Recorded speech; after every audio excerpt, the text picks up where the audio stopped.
Ladies and gentlemen, welcome once again to the Critical Eye. Now, the split of Jubilee Party into factions has brought with it a lot of changes in the political battlefield of this country, with the endorsement of the United Democratic Alliance by the Deputy President being the most glaring. A few months into its conception, though, the question of its fall has started to rise among spectators and commentators of politics, which is why today my good friend Vincent is here with me to offer his critical eye into whether the party is versatile enough to survive the rising tides and temperatures of politics as we edge closer and closer to the next general elections.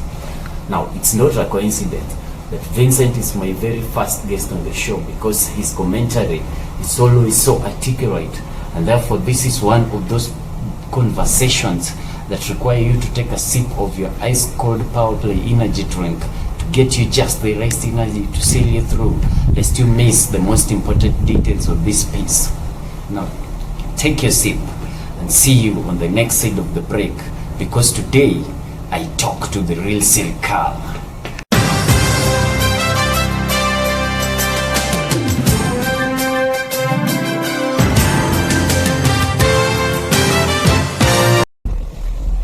Vincent, welcome to the show, my friend. Thank you very much. Have you taken your sip? Oh yes. Oh yes. I really appreciate the fact that you decided to spend a good time and invite me in this great show. Once Okay. again, thank you very much. Okay, just for formalities, introduce yourself once again to our viewers. I'm Vincent Pio, one of the upcoming political strategists and a student leader as well. Thank you. Thank you very much for being brave. Now, straight to business, Vincent. Now, give us a perspective. Why do you really think the United Democratic Alliance was formed? Was it a question of the Deputy President being pushed to the wall, that he didn't have any other options? The fact that the Deputy President seemed to have been pushed to the wall can raise a lot of question and speculation within the political sphere. One, in January, is when the so-called UDA was officially launched.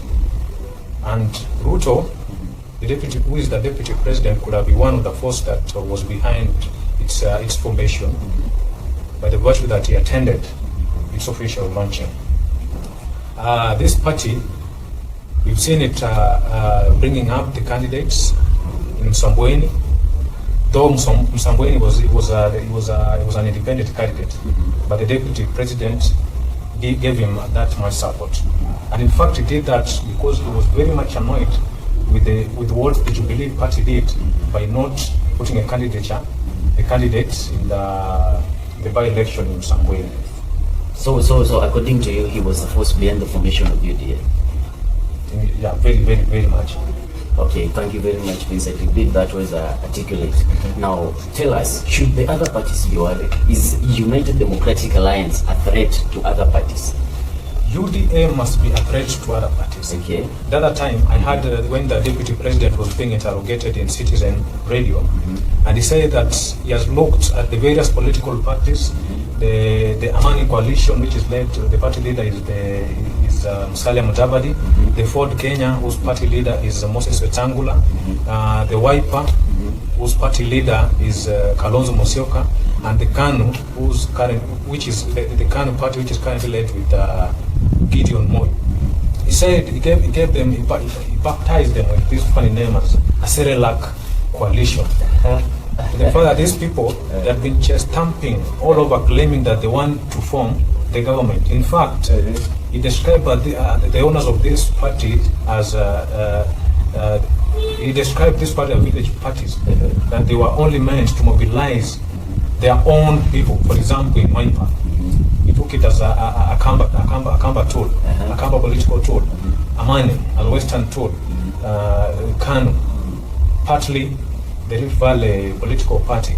But the Deputy President said very clearly that the UDA, the main formation of this UDA party is to bring the face of Kenya. That means the UDA should be found in Ukambani, in Central, in Nyanza, and any other region of our country. Maybe just to interject a little bit. That's according to the Deputy President's assumptions. Yeah. Now, give us your perspective. Do you think it's a threat? UDA is a threat because its main agenda is to unite the people of Kenya. Okay.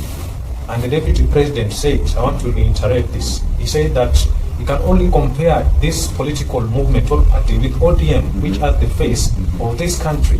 The ODM is found all over the country, in Central, in Nairobi, in Rift Valley, in Ukambani, in Mombasa, in Western, and in Nyanza region. And the very thing is what the deputy president wants to make sure that is done within the UDA than the other political formation. Thank you very much for that. Indeed, it was very precise. Now, tell me something. With UDA being a threat, and now that the debate of a potential Raila Odinga, William Ruto alliance, what is your perspective of this? Is UDA open enough to form alliances with other parties, with the existing parties, of course? You know, Mr. Clive, the political formation cannot be rubbished off. And if you are a very good political student, or you are really straight follower of the Kenyan political history, you will realize that when we are approaching the electioneering period, we always have various political formation. That means in politics, we can have political differences, but at the end of the day, our political interest brings us together. UDA will look around the political parties and they will balance. Does this political party has the same manifesto as we? Then they carry their cards together. Then they decide that now, because you and we have one political ambition, we can combine forces and form a strong coalition that may possibly form the government. Yeah. So you don't rubbish off the fact that it can't align with other parties. It can align with other parties. Now, thank you very much for your brevity, my friend. Now, in my last question as I wrap up, do you think on the debate of the fall of the United Democratic Alliance, what do you make of it? Because a few months ago, with the walking away of some members, the lovers of politics and those who fancy themselves commentators of politics have started to raise questions as to whether the party is strong enough to survive till the next general elections. My friend Cliff, we live in a democratic nation, and one of the intention of the political party is it must have the capacity to accommodate the new members, as much as allowing them to make their own decision of exiting. I can easily say a political party is just like a public toilet. You get in and you get out anytime you feel like. And the movement of some members doesn't bring the fallout of this political party as much as the exit. We have the exit and the entrance of the new members. To some extent, cannot make this political party that popular.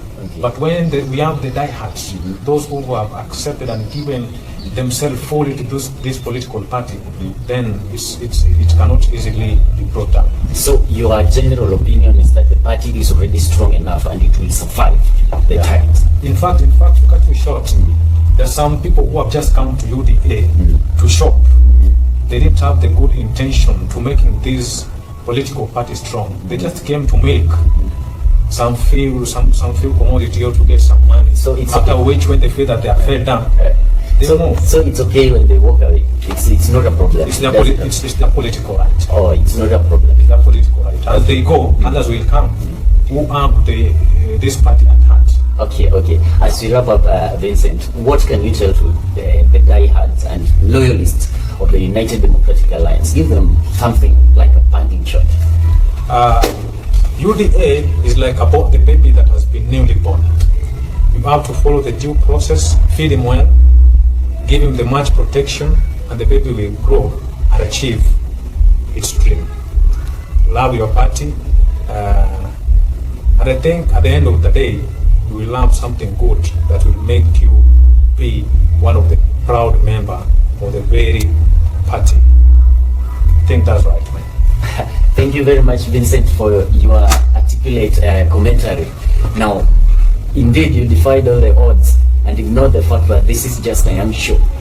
And thank you very much, our viewer. Don't forget to subscribe, and see you next week as we critique contentious issues of politics and governance, because this is your critical eye.